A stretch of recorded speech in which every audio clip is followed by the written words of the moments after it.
That's all you get. Friends, welcome. Eric Andres, your Guitar Sage here. It's 12:02.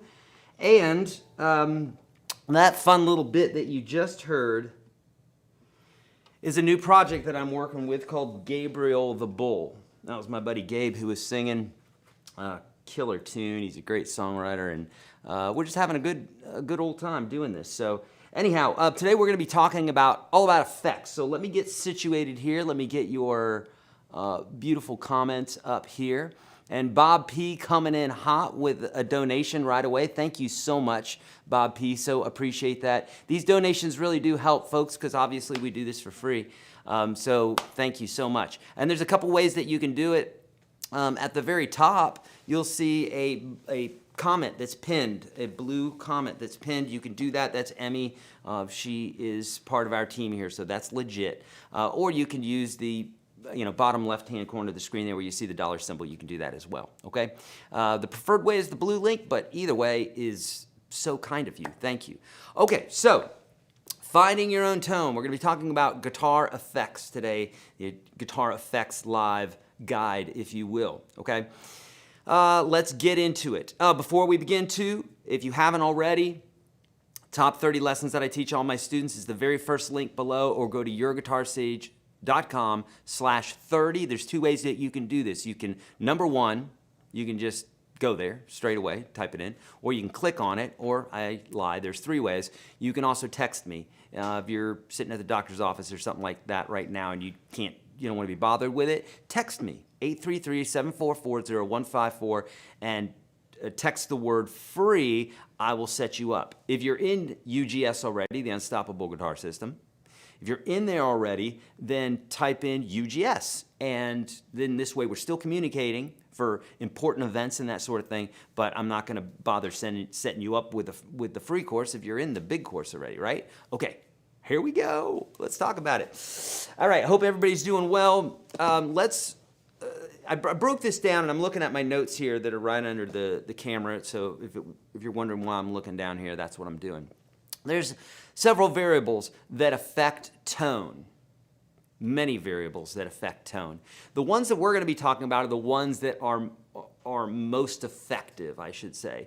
So there's lots of things, but these are the ones that are going to do the most, they're going to move the needle the most, okay? But let's start from the things that are also very important, okay? And I broke this down into the player, the guitar, and the other gear, okay? Addie, thank you so much. Thank you. We've come a long way since a 30-day live. Oh, and I have something for you. We're still trying to figure it out, but Addie, yes, we're going to do something similar again, okay? But thank you so much. Okay, so we got the player, guitar, and the other gear. So the player, right? The way Stevie Ray Vaughan would drive his pick into the strings is different than how Eddie would hit the strings, Eddie Van Halen. Different than how Mark Knopfler would play with his fingertips, right? Those are all things that are going to affect tone. If you're using a plectrum, if you're using something hard like a quarter, like Billy Gibbons, or a pick like Eric Andreas and most other players, as opposed to your fingertips, it's going to have a brighter sound. So obviously, how you're attacking the strings, it has everything to do with that, okay? And I'm saying forget about like music theory and everything that player knows and how much they've rehearsed. Obviously, that's going to affect how they sound. But I'm saying just attacking the strings, really that's what we're talking about, okay? You could even say that some of the fretting has to do with it as well, like things like bends, how a player might bend a string or how they might do their vibrato, that sort of thing, okay? So below that, we're going to be talking about, or we won't be talking much about it. Lee, thank you so much for the donation. Thank you, buddy. I'm keeping it up. All right, so guitar. The guitar that you play. This is going to sound differently than my Strat. It's going to sound differently than my Les Paul. The main thing about the guitar, the very first thing that really is going to have a drastic contribution to tone is what pickups do you have? Are they single coil? Are they P90 style? Are they humbucker style? That sort of thing, okay? So Single coil typically have a more hollow sound. They sound really nice when they're clean. They sound good when they're overdriven too, but humbuckers, in my opinion, sound better when they're overdriven, not so much when they're clean. Okay, see bands like Metallica, whenever they're doing clean parts, or heavy metal bands, most of the time I don't think they know what a single coil pickup is because they don't use them when they're recording, and so they're playing these clean parts with that humbucker damn pickup, and it sounds terrible. I've never liked it, and some of my favorite bands do that, and I just don't like that sound. I like a nice hollow sound, like a nice clean tone, right, that you would get from single coils.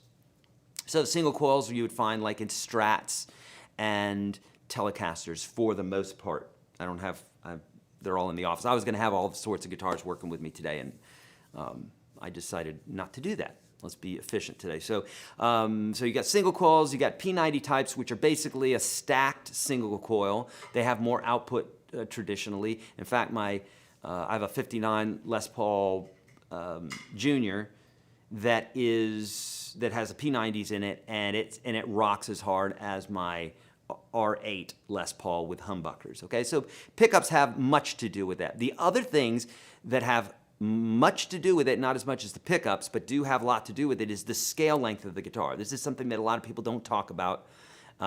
Someone gave me a hat tip the other day on one of my videos because they said, oh, thank God you talked about scale length, because unfortunately a lot of people don't understand that the scale length of the guitar has much to do with the sound of the guitar, okay? The scale length is the distance between the bridge and the nut, and so if that's shorter, it's going to have a different type of sound. If it's longer, those strings need to be tighter, so the string's going to act differently, right? As opposed to a loose string, right? If the scale length is shorter, so the bigger an object is, the deeper the sound is. The smaller an object is, the higher the pitch is, okay? That's loose physics, but essentially, if you hear a hummingbird, you expect it to have a really high sound because the body is small. If you see a whale, you expect it to have a very deep tone because it's big, right? It can't produce high-pitched sounds, where in the high-pitched, the hummingbird or whatever is not going to be able to produce low-pitched sounds. It doesn't have the mechanics to do so, okay? So same thing with the scale length of the guitar. The shorter it is, that means you don't have to tighten the strings as much because the body is smaller, right? The strings are smaller. If you had a guitar this size, a ukulele, right? You don't have to tighten the strings very tightly on a ukulele, but something that's very, very big, a scale length, you have to tighten the strings down to get it to the same pitch. Okay, so scale length has something to do with it. The strings, the kinds of strings have a bit to do with it. Typically, the thinner strings are going to be more pronounced. They're going to be clearer as a basic rule, but you may not even hear it. And then tone woods. What's the guitar made of? Is it made of fiberglass? Is it made of old wood that's been dried out that resonates really, really well? What's it made of? So that's going to have much to do with the guitar sound, but again, pickups is the number one thing. What I'm trying to do for you guys here is get you to, which I do with all my stuff, is get you to ignore, for now, the stuff that's not as important and to bring to the front the stuff that is more important, right? Isn't that a good idea? I think it is. If we all of a sudden didn't have electricity, showing you how to use the internet, it's probably not the first thing I'm going to show you. I'm going to show you, oh, there's no electricity. Let's figure out how to create a fire or whatever. Those would be important things, right? So same thing here. When we're talking about guitars, there's some things that are less important. We'll talk about those if we want later on, if you guys have questions about it. Otherwise, let's talk about the stuff that's most important, okay? So we said pickups, strings, the wood of the guitar, and the settings. The settings, maybe even more so than the pickups, are going to have a lot to do with your sound. I'm going to try to create let's see here. Let's see. Okay, so for instance, if I play here, same guitar, if I switch this,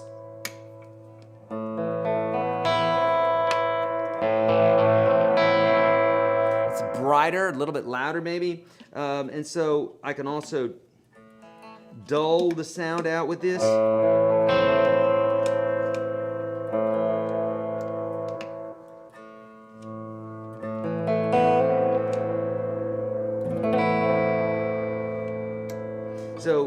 depending on what your switches and tone knobs and what have you are doing, you're going to get different sounds from it. And that is a very big sound, very dramatic sound, okay? Way more so than the wood of the guitar and what have you. Okay, let's talk about now the gear, and then we're going to drill down to effects, because that's really why you guys are here today, right? So gear. So the kind of speaker that you're running through has everything to do with everything. If it's a 2-inch speaker, it's not going to be able to produce those low tones like we just mentioned. It's only going to be able to produce the higher tones. So when you hit a low tone note, it's not going to be able to move enough air because the woofer, the size of the speaker, the speaker cones, not being able to move the air. The lower the pitch, it's more of a feeling of those frequencies, right? You know it. When the guy next to you listens to hip hop, you can feel it in your car and his hood's shaking because that is a lower vibration. And because of that, it vibrates things. It's more of a feeling thing, okay? So the speaker that you're running through has everything to do with that. Most folks use like 12-inch speakers. That's like the de facto 10 to 12-inch. There's bigger speakers. There's 15-inch speakers. There's all sorts. But the speakers have much to do with it. The bigger the cone, obviously, the lower frequencies it can produce. But 12-inch speaker seems to be the quan. It's the happy place for guitar players because it produces all the frequencies. And 10-inch speakers are actually pretty popular as well. Not as popular as a 12-inch speaker, though. Okay, so speakers. The cables that you're using, right? So there's a reason why this cable is a $50 cable. This is a Mogami Gold. It's a $50 cable. It's highway robbery, Eric. It is what it is. It's good stuff. So not only does it have a lifetime warranty, it also sounds better, okay?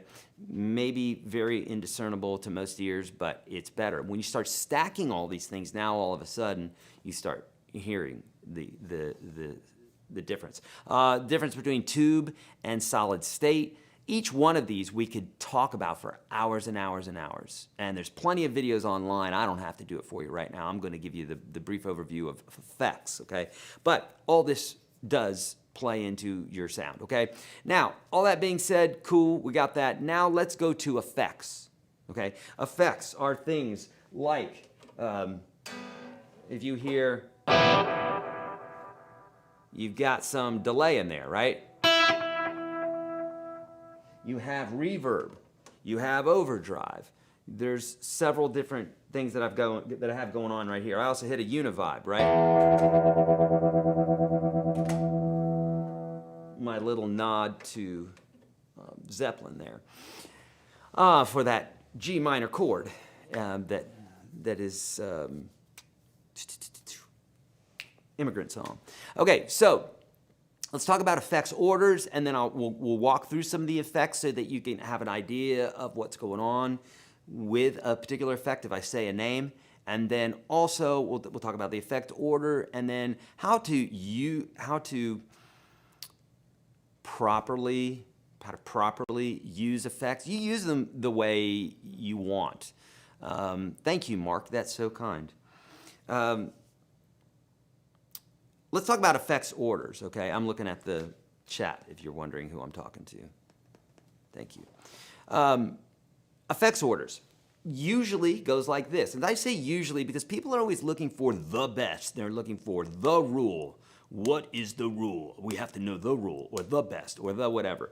And really, when we're talking about art, there is nothing of the sort. There is no, this is the way you do it. Art is art. It's because, and that's why there's new art all the time, is because it's subjective and you get to do whatever it is that you want. So at the end of the day, all this, if you want to break the rules, go for it. It really is totally fine. We need that to sound good, right? To have new sounds coming into our ears, new bands and what have you. We need to break some of those rules. But this is a basic idea of how you want your effects stacked, okay? First, some volume. A volume pedal, if you have one, usually goes at the beginning. That's so you can feed that into your delay. So you can do things like this.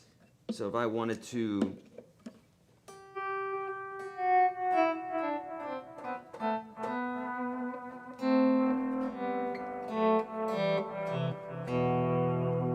So I have a volume pedal right now so I can hit a chord and and bring it in with the pedal. So I'm pressing it down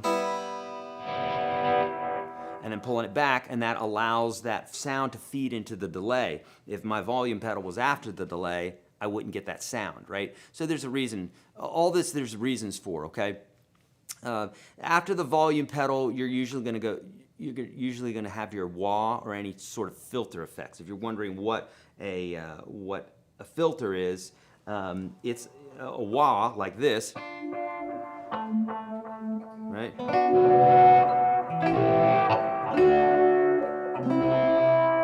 Okay, that's a wah, and so that would typically go after the volume. Then we have overdrives. The way I stack them, and most of my buddies stack them, is they do from more subtle overdrives to the more extreme overdrives. They ramp them up like that so that you can feed the one to the next. That's why, and it's not sitting here right now, but that's why I created the Dueling Ninja.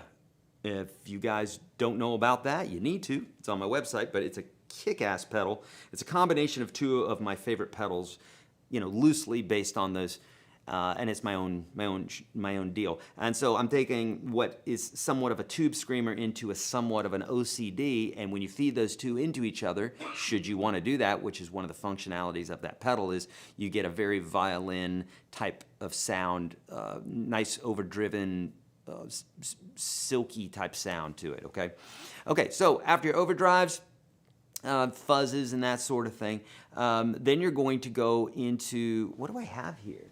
Oh, distortions. That's what I have, D, distortions. And then into modulators. So modulators would be, things like flangers, choruses, phasers. You could even put your univibe in there. Those sorts of effects, okay? After your modulation, you would have delay. And after delay, you have reverb. And the reason we stick reverb almost all the way at the end is in reverb, by the way, is this sound here. Sorry, let's turn the delay off. Here is just, so you can hear it, and it sounds like I'm in a room. That's reverb, okay? This is delay. Some people call it echo. And you have many generations of that, okay? However you want to set it. We'll talk about that in a minute. But reverb being at the very end is great because it literally just kind of brings it all together, if you will. In my mind, what it does is it acts like as a mastering. Has nothing to do with mastering, but it has that idea to me where it just kind of brings it all together, puts it in one package, and says, okay, here you are. Hand it off to the ears. And then the very last thing, well, it depends. You can put this in several different places. Some sort of noise gate, okay? A lot of people will put the noise gate at the very end of their chain. I have done that before. The way I have it running now is I don't do that. The way I have it running is it's basically after the amp section and before the effects, okay? So we could get into that. If someone has a question about that, I could tell you where that may be on your setup if you kind of give me an idea, okay, of what you have set up there, okay? So let's talk about this really quickly. I'm going to switch to a different pedal board here, to a different setup that I got. Okay, so here you can already hear there's a little bit of reverb in there, you know?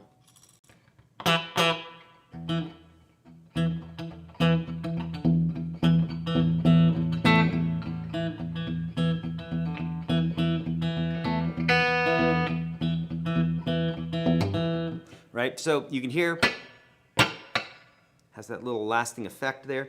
And I have just a teeny tiny bit of overdrive. Now, if I wanted to crank that up,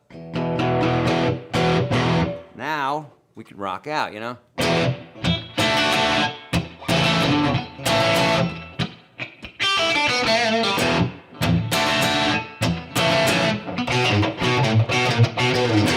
Right? So we got more of that type of sound. So that's what you get your overdrives. I demonstrated volume. I demonstrated wah for you. I demonstrated, so modulation. Let's talk about that one. So modulation would be, I have many of them, but for instance, so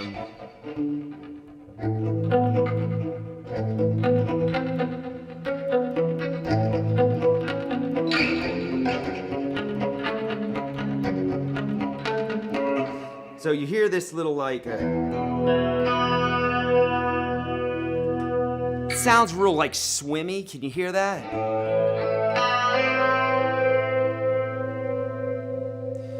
That's a chorus, okay? Now, there are phasers. Let me play a little bit of a phaser here for you. So,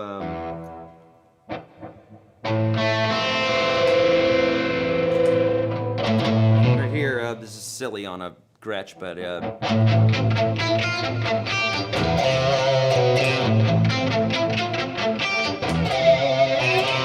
first one's a phaser.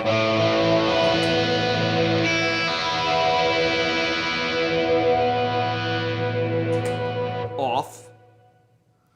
Then we have the we've got the flanger. Mike, is all this going back and forth just driving them nuts with the volume? Just driving you nuts? It's not bothering me. Okay. I just wanted to make sure I wasn't driving them nuts. A little louder. Okay, so, all right, so here you go. So here's a flanger.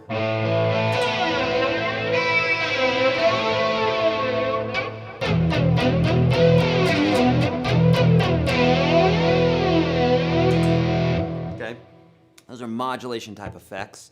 The vibe, the univibe, which I played for you earlier. Delay, let's talk about delay. And so I just played for you guys a little bit of Gabriel the Bull, which I mentioned to you is a project that I'm working with right now. Some buddies of mine, and just really killer music. And so one of the tunes we have that we have is called Guardian Angels, and it starts off with this guitar part that's like.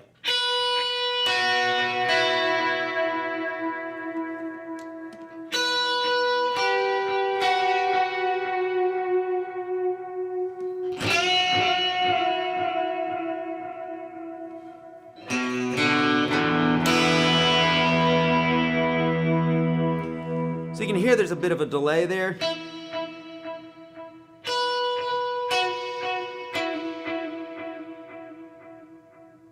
But when I play them together, it sounds nice and ethereal and big and giant and arena rock and that sort of thing, which basically is what we're doing, is kind of an arena rock. So delays, you can do so much with them, depending on. So you have feedback, which is how many times it delays.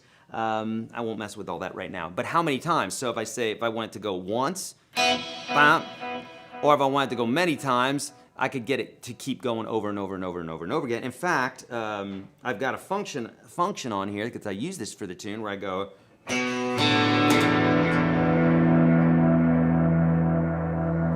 And it just keeps on going.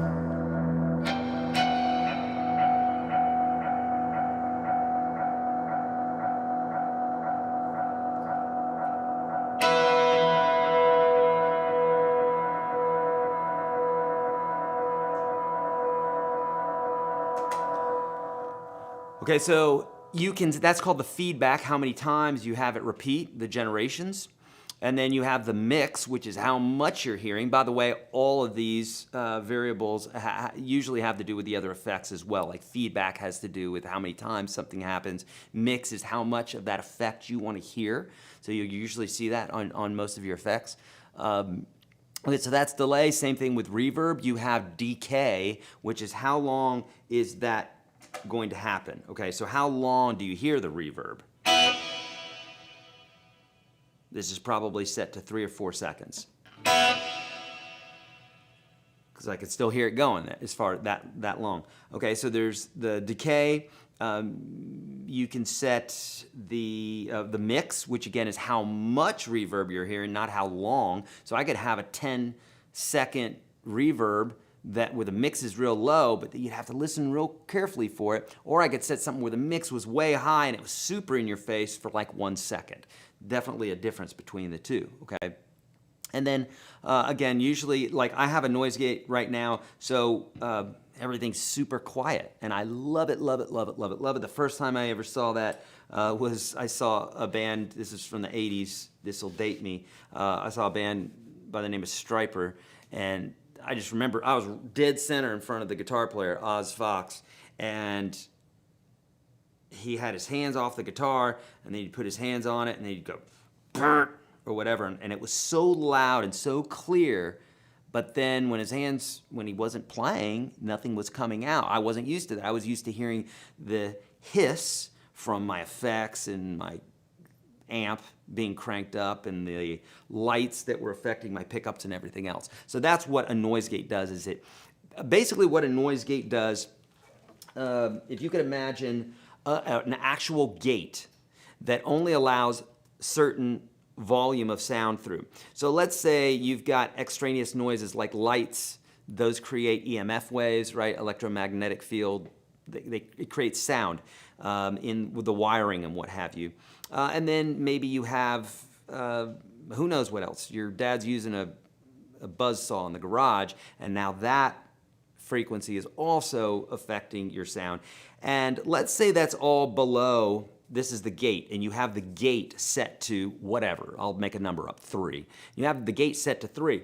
Well, if all of those extraneous noises are here at a 1 and a 2 and a 2.5, then the gate says, you don't get to come through, and you won't hear it at all.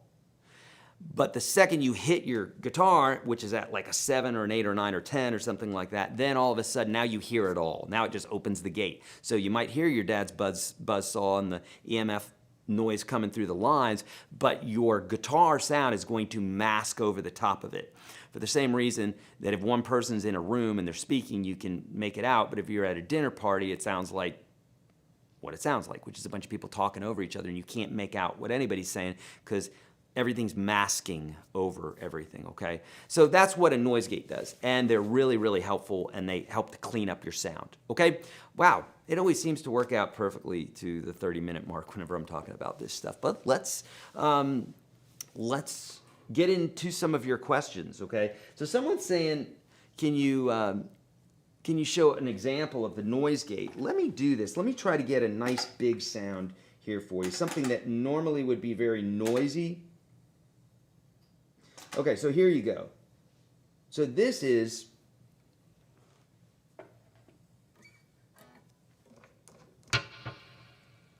perfect examples right there. When I did this, like right now, the guitar is being silenced.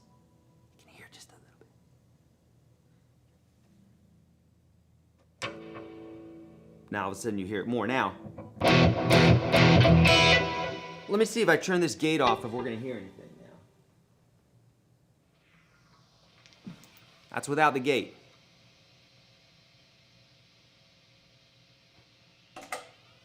I'll throw in some effects there too. You hear that? I do. Now I'll put the gate on.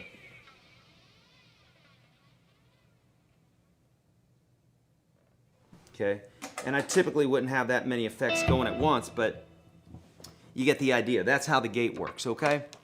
All right, excellent. Okay, what questions do you guys have for me? And friends, a couple things. If you want to check out the band that I was telling you about, Gabriel the Bull, our website it's very bare bones right now, but you can go there and you can sign up for our announcements and that sort of thing. The very first link below, or second link. Sorry, the second link below is. The third. It's the third link. Okay, thanks, Mike. What's the second one? Jam tracks. Jam tracks, okay. The third link below is Gabriel the Bull. You can check that out. And don't forget the YourGuitarSage.com/30, okay? Okay, compression. What does the pedal do? Al, a compressor, depending on how you have it set, oh, thank you, Em. Depending on how you have it set, it will typically take the sound and put it within a nice sandwich for you. So for instance, and again, I'm just throwing out numbers here because just so you can effectively understand how it works. Let's say when you play the guitar, you can play it anywhere from the sound of a 0 to a 10. in volume. These are made up numbers, okay? But we have an idea. 0 is quiet and 10 is loud, right? So what a compressor does is typically it will, from both sides, it will bring it down. So if it's too loud, it'll make it quieter. So maybe you have it between 8 and from the bottom here, maybe like 3. So 3 to 8. And you can adjust those parameters to where it makes it into a nice little sandwich for you. Now, why would you want that? Well, everything that you hear on the radio or TV is massively compressed. When you're on a phone call, it's compressed. The signal that you're getting right now with the video is compressed, and now that's video compression. Because if you were actually getting the data that we were creating here, you would never get it, because we have to compress it on our side. YouTube has to compress it, and then it's being compressed to your computer. It's constantly being compressed because there's a lot of information. So basically what it does is it says, hey, we just need this. And so as far as a compressor, what it does is you usually use it strictly, a compressor, you usually use it with clean tones, because compression's built into a lot of things, just automatically, even though it doesn't say a compressor, like overdrives and distortions and fuzz pedals, and really anything that you plug into is going to compress your signal, at least some. Okay, it's just the natural behavior of them. Some of them have little compressors built into them. But if you're talking about a compressor pedal, there's usually like a ratio, which will determine how much it compresses. And then usually there's a knob on there that'll say when the compression should set in, when it should, okay, anything after 8, compress it. I want everything below an 8 type of thing. Or limiters are similar. And basically you have parameters that you can keep things in the lines, if you will, okay? All right, good. Okay, what's your opinion on no matter how characteristic and expensive your guitar is, when you put your first pedal to your guitar, all the characteristics is getting lost? What's your opinion on no matter how characteristic and expensive your guitar is, when you put your first pedal to your guitar, all the characteristics get lost? So Senzo, sometimes that can be cheap effects. So when we talk about True bypass is a word that guitar players throw around a lot, which essentially means that when you plug a guitar into a pedal and it's not being affected, so let's say it's a delay pedal, you have your guitar plugged into it, that is plugged into an amp, and then you click your delay pedal off, then if it's full bypass, then technically it's just a wire and nothing, it's not gonna affect your tone at all, right?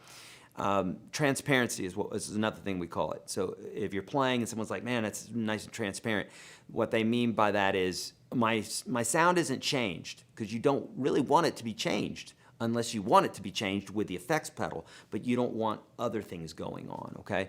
So sometimes those with cheaper pedals, that's what you get, is you don't get the same transparency. It just kind of messes with your sound some, okay? So Senzo, I would try some different effects. I'd try making sure you know how to use that effect to what it is that you're trying to do. Okay.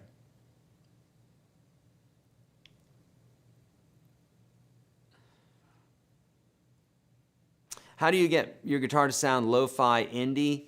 Well, if you're talking about just the guitar itself, I've got some effects built into here. I never use them, but there are effects in there that literally turn it lo-fi, which is like a sound now, right? Back in the day, it was just a sound that you had to deal with because your equipment wasn't good, and now it's because our ears are probably attenuated to some of those sounds. Now we do that, right? There are literally plugins that will downgrade or make things sound lo-fi, scratch it up, add some hiss, whatever. It's all out there, How does a pitch shift work? I think I might have this on one of these.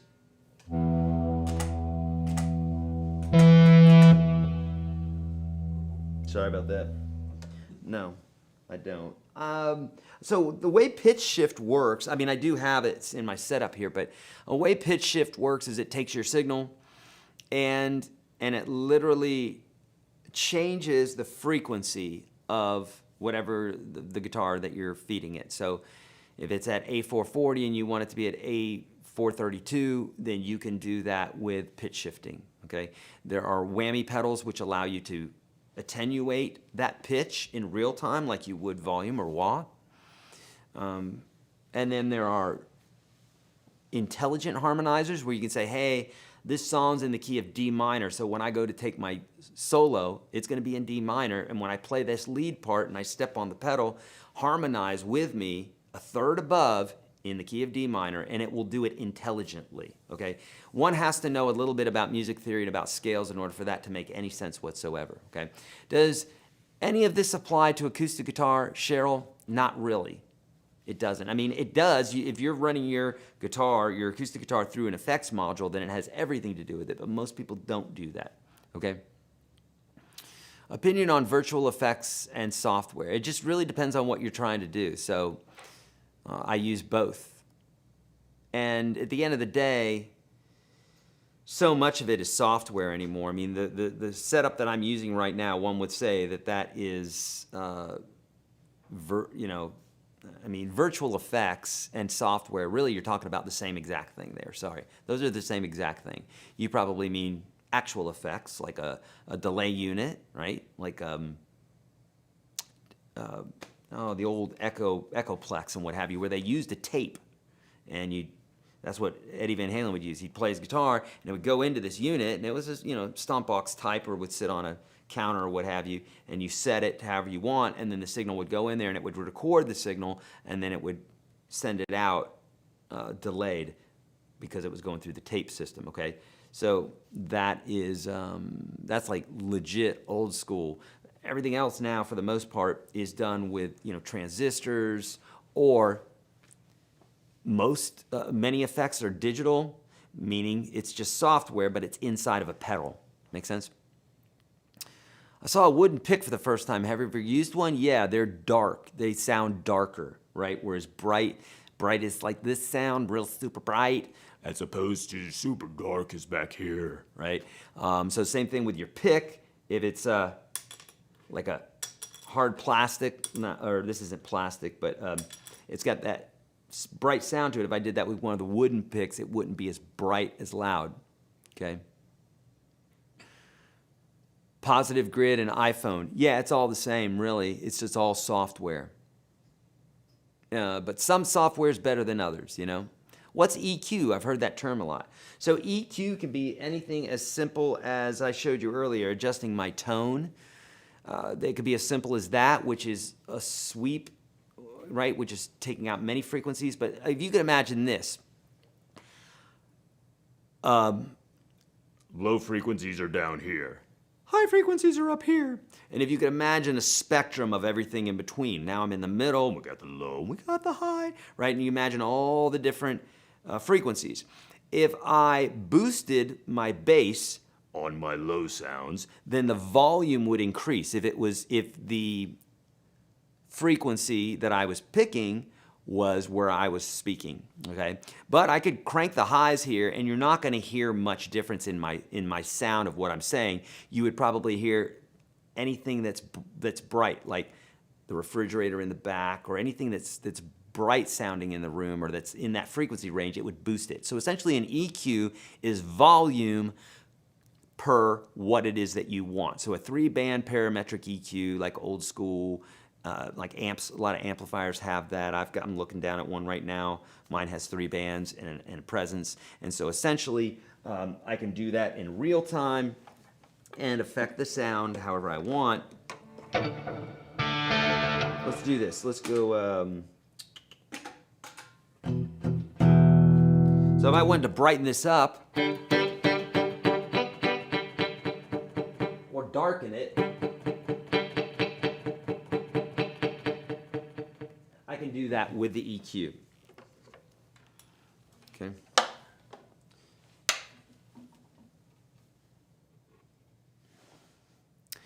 Any tips on using the Klon KTR? No, but you're definitely going to find a lot of folks probably showing you how to use that on YouTube. My Kemper, though, they just profile the Klon, and so now I supposedly own a Klon, so I'm going to try that out. Q, difference between solid body and hollow body electric guitars.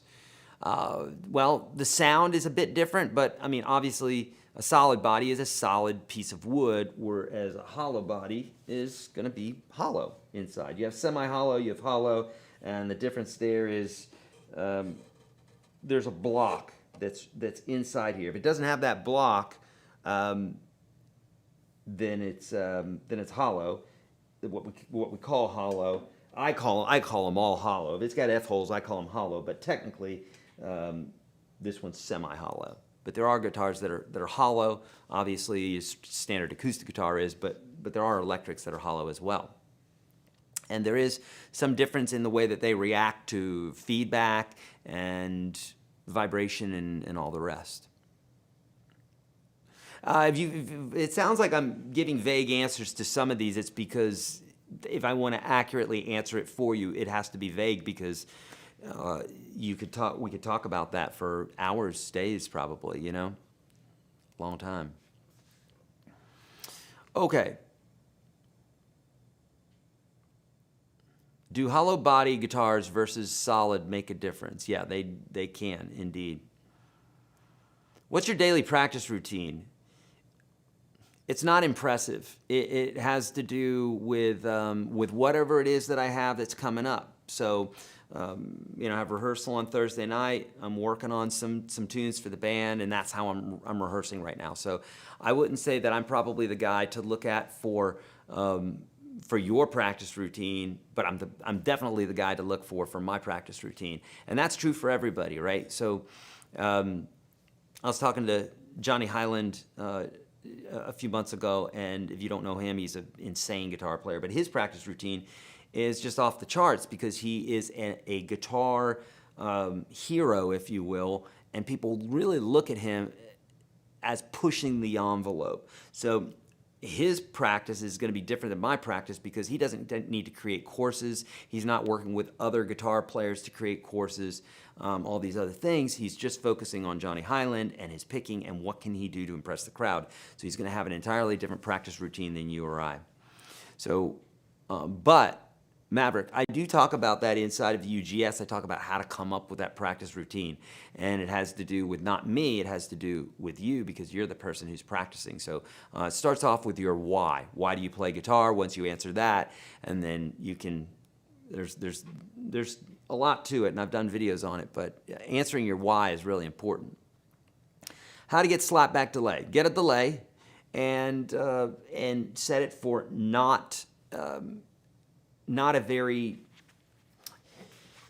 let me see if I could give you the exact specs. I'm going to say probably about 90 milliseconds is what I typically will use for a slapback delay. So, and just set one generation, and I usually set mine for either 100% or a little less than 100% as far as the mix. Okay, so you have your guitar, you play it, it's at 100%. Your delay, you usually want 100% or less, usually a lot less. But as far as a slapback, usually I might set mine to like 90 for a slapback because it needs to be very pronounced because it's there for just a second and then it's gone. I set it for one generation, so it's like bam, bam, bam, bam, bam, and then out. So that's how I set mine up. What is the best way to use a looper? Eric, put it all the way at the end, and I have a whole course on that. So you're going to have to get more specific on your question for me to be able to answer that. But I have a whole course on the way to use your looper. Yeah, we have a... I tell you what, if you go to... See, YourGuitarSage.com/Udemy. Yes. Is that right, Mike? If you go to YourGuitarSage.com/Udemy, UDEMY, you will see the courses that we create here at Studio U with all of our amazing artists. Robbie Calvo, RJ Ronquillo, Corey Congilio. They're not related. Jeff Duke.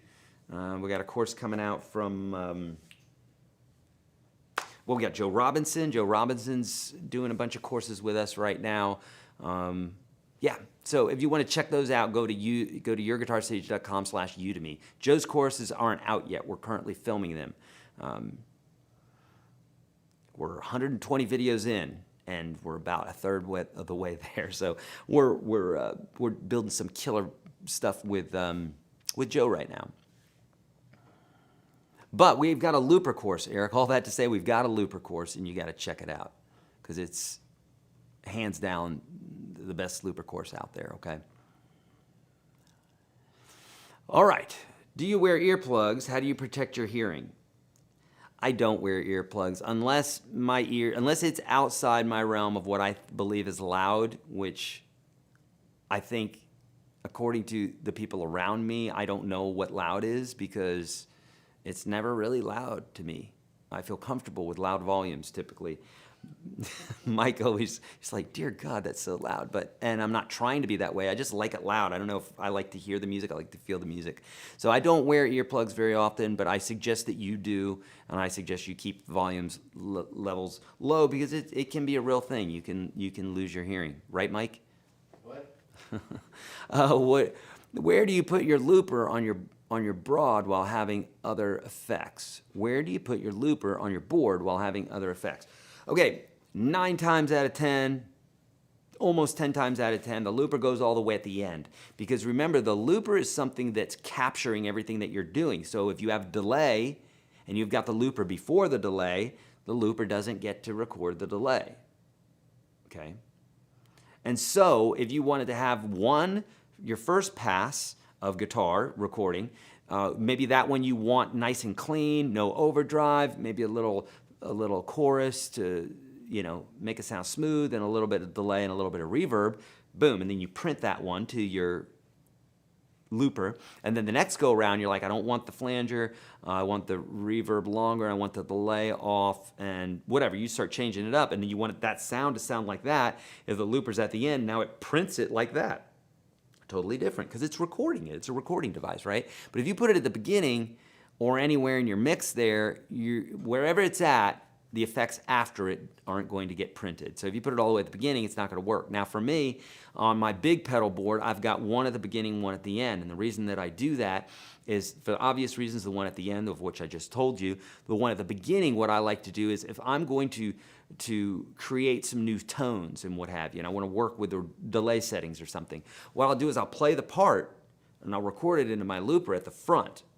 And then I let it run through all the effects into my amp, and then I can get down on the ground with my board and adjust everything the way I want it to, and I don't have to keep playing, nope, playing, nope, playing, nope. It just sits there in loops as if I asked someone to just play. Let me play the guitar for me while I adjust these effects. It's essentially what my second looper is doing, okay? Makes sense? Yeah, sure does. Roy, thank you for the donation. Good day, brother. I hope you and the fam are well. Great to see you. The fam and I are doing great. Thank you, Roy. Super kind, bud. Okay, sorry. These are going by really, really quick. So I'm trying to get to these.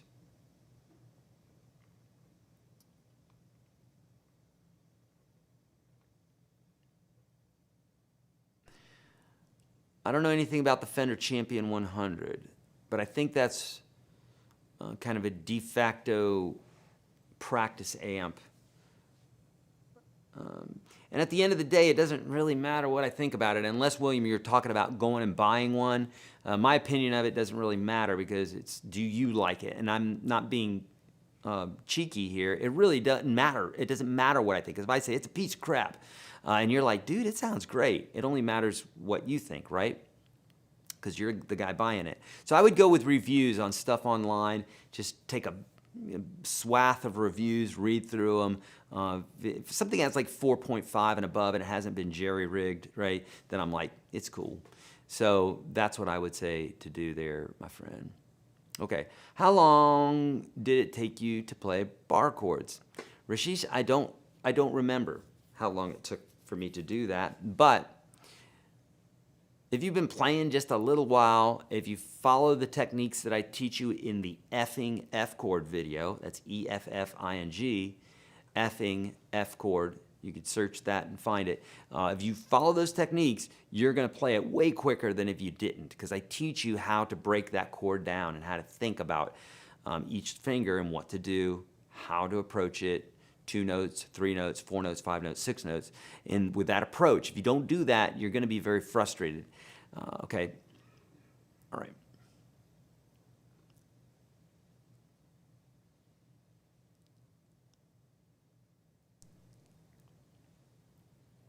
How do I listen to chords in a song and figure them out? James, that's a great question.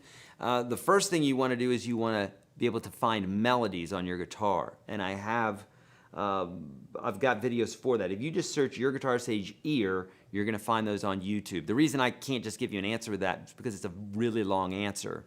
And unless we work through it, it's not going to matter. Okay? So you're going to have to delve a little bit into this. But be able to work out melodies first. Also, some basic knowledge of music theory is going to help immensely. I always say ear training is 80 to 90% music theory, or even if you don't think you know music theory, what I mean by knowing music theory is how to get to those notes quickly. What am I hearing? Am I hearing an octave? Whether you know the name octave or you know that sound doesn't matter, because you're able to do this stuff without knowing the theory. You know it, but you don't know the labels, okay? So you can't talk theory, but you know the theory. So understanding those bits and pieces are great. Start at the course that I give you for free. It's the very first link below, YourGuitarSage.com/30. I'm telling you, understand that stuff, because then you can take what you're hearing and go, oh yeah, that means this. Major shortcuts, okay? And then once you can do melodies, then you can start doing chords more, and I delve into that. But also other videos for you on that, go to, just search YourGuitarSage ear on YouTube, and you'll find it. Wyan, thanks for the donation, brother. So kind. Okay, scrolling down. Oh, Wyatt, thank you. UGS Pro Lifetime that I gave myself for Christmas, beautiful Christmas gift, is the best guitar investment to date. This is timely as well because I just started trying to work more on electric guitar tone. Yeah, nice. All right.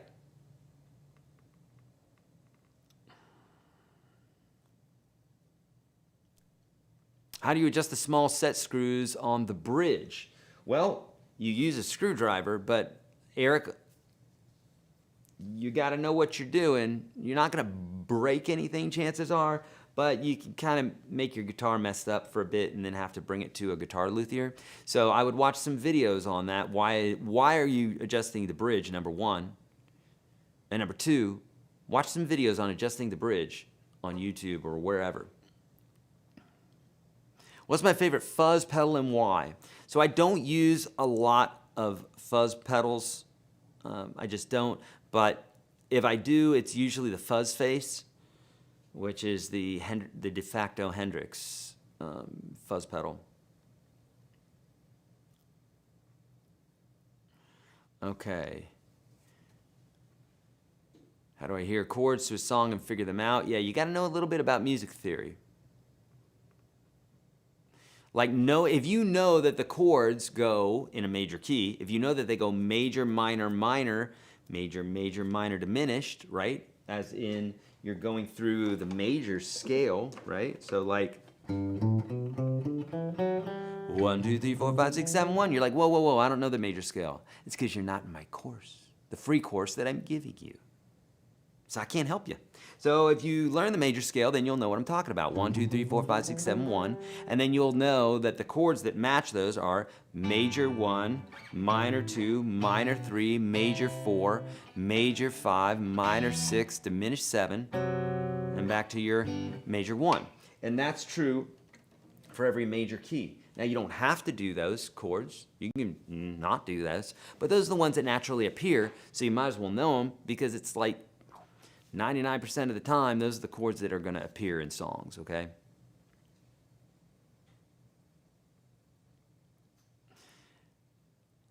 Oh, yes, indeed. Roy, thank you. Yes, definitely hit that like button, friends. I never ask that. I never ask that. So, daggone it, do it right now. In fact, I'm going to sit and watch you.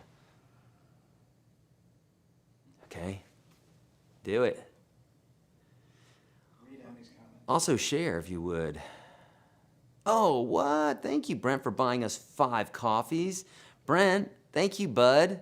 So kind of you. And Emmy, that is a great idea. Yes, let us know for the folks that do that on there. This way we're not giving 30% to Google, but I can still say thank you to you. Beautiful.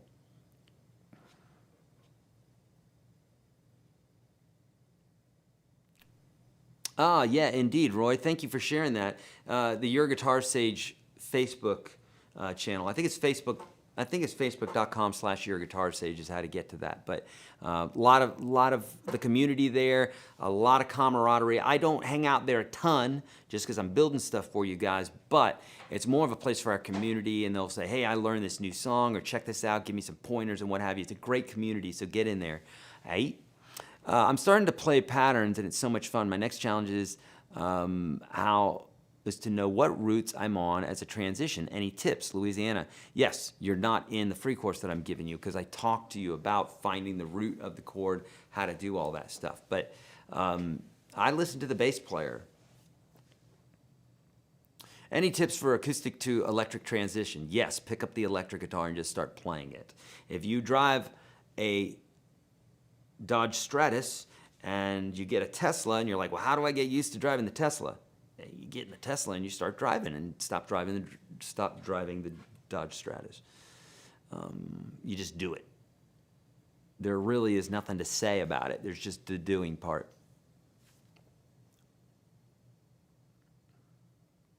My knees. You never asked me to be a guest on your show either, and it makes me sad. Oh, buddy. You're a guest every time, bro. You're always here. I love it. Thank you. What are the best types of strings to use for good tone playing blues? There is no such thing. I know. It'd be really intriguing if I said there was, but there really is not. Strings are strings, has nothing to do.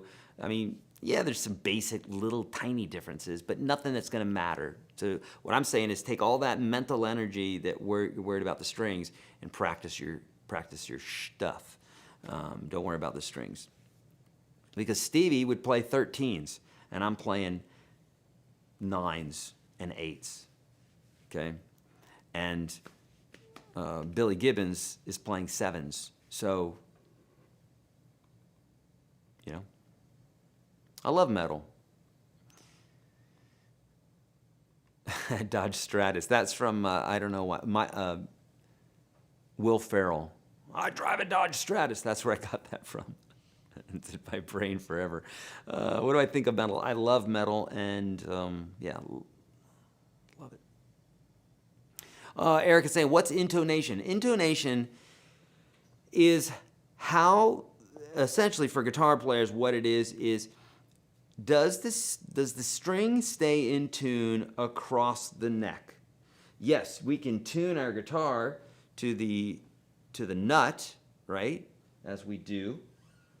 Tune it to the nut, but then if you go up and you start playing chords and they start sounding out of tune and you're like, wait a minute, I just tuned my guitar, then your intonation's out. And that has to do with the scale length, has to do with the length of the string and where the frets are and some other things, okay? Some things can be done about it.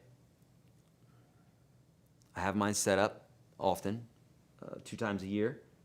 And usually it doesn't change that much, but it can change a little bit. Yeah, that's what intonation is.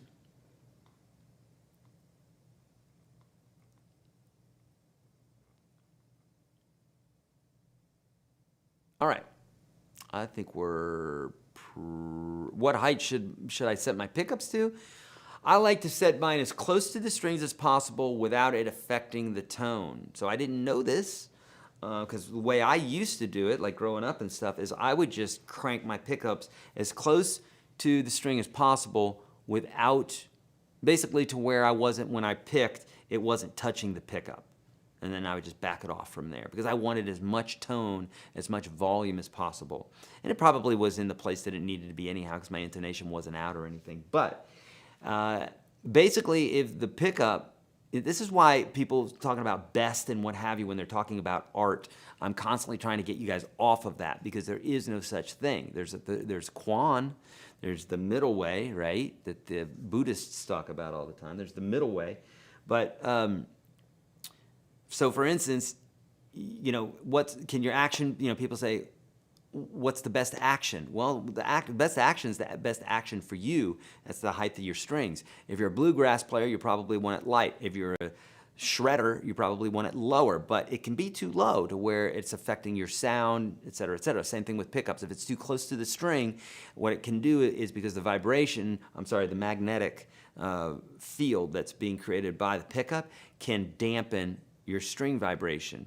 So it literally can, number one, make the string sound slightly out of tune, because it is slightly out of tune because it's being pulled by the magnetic of that pickup, but then also it can affect the vibration of the string to where it doesn't vibrate as much. Most guitar players like to have that string vibrating so they get that nice sustain. Make sense? Yeah.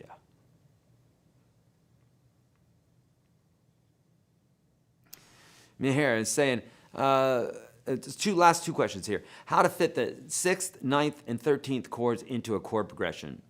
I wish there was just one sentence that I could say for you, Meher, that would say that would tell you that, but alas, it's not that easy. So if the song calls for a 6 or a 9 or a 13, then put it in there. If you think it sounds good, then put it in there, and if it doesn't, then don't put it in there. That's literally the rule. If you're really asking, that's the rule. How you find it is you have to know your scale and you count through the scale. So if you go 1, 2, 3, 4, 5, 6, and if it's a 6 chord, you want to make sure that 6 note is in there. If it's a 13, you go 1, 2, 3, 4, 5, 6, 7, 8, 9, 10, 11, 12, 13, something more around there, and you take that note and you put it in the chord. There's a little bit more theory to it, like usually a 13 chord has a 13, an 11, and a 9 in it, but that's getting to jazz theory and much further than we need to go today. Can a dominant chord also be called a major minor 7th chord? Not that I'm aware of. A dominant chord is a 7th chord, which is a 1, 3, 5 flat 7. That's what a dominant chord is. Okay, but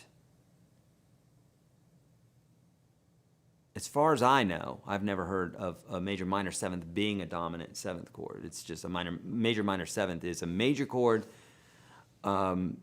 Is a major chord with the minor 7th interval in it. Okay. Yeah. I had to think about that for a second, but it's a major chord. Hold on.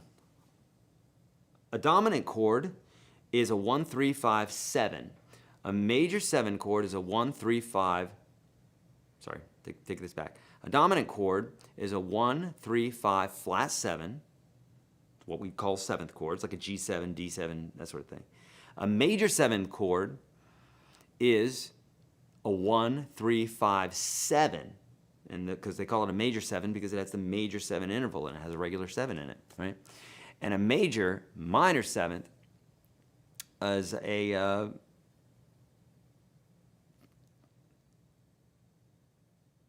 crap, I knew at one point. Now I'm confused. Well, shoot, I'm stumped.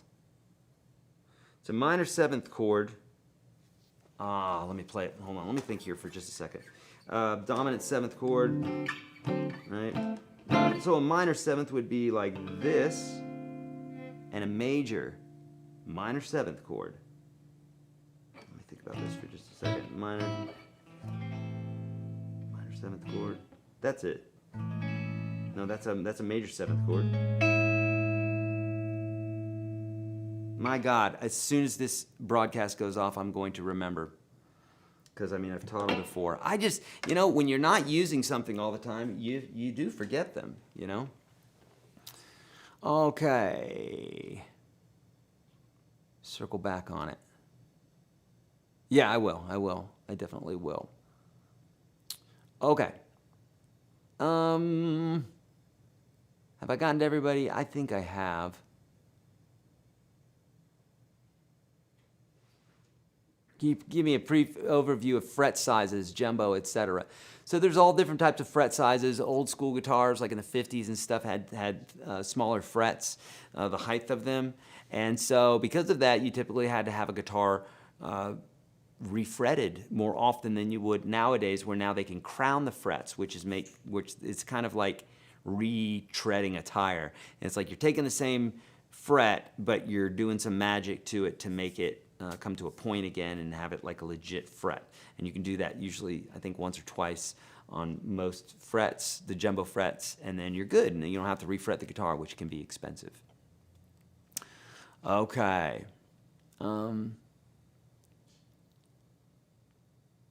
Okay, I'm gonna get Sage here. While shopping, I get overwhelmed trying to pick a pedal or two to start. Is there a starter pack, a few to get to sound a bit better while starting UGS? Yes. Well, you know, like if I'm telling you to get pedals, my number one pedal that I would say to get is a looper pedal, and they can be very affordable, $100, $99, a Ditto pedal by TC Electronic, super cheap. But then my next pedal is, thank you Rob, is the Ninja pedal, which you can find on my website, YourGuitarSage.com, and the /shop. Thank you, Mike. YourGuitarSage.com/shop. The Ninja pedal, which has been flying off the shelves here, it would be the next pedal that I would get, some sort of overdrive or what have you. Drew, thank you for looking that up. A 1 flat 3, 5 flat 7. No, that's just a minor 7 chord. So, but because you told me that, now I know what it is. Thank you. So Drew. So thank you, Drew. That is not correct what you said, but you just jogged my memory. So thank you, thank you.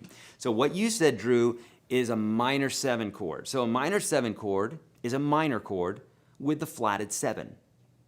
Okay? So this would be a minor chord.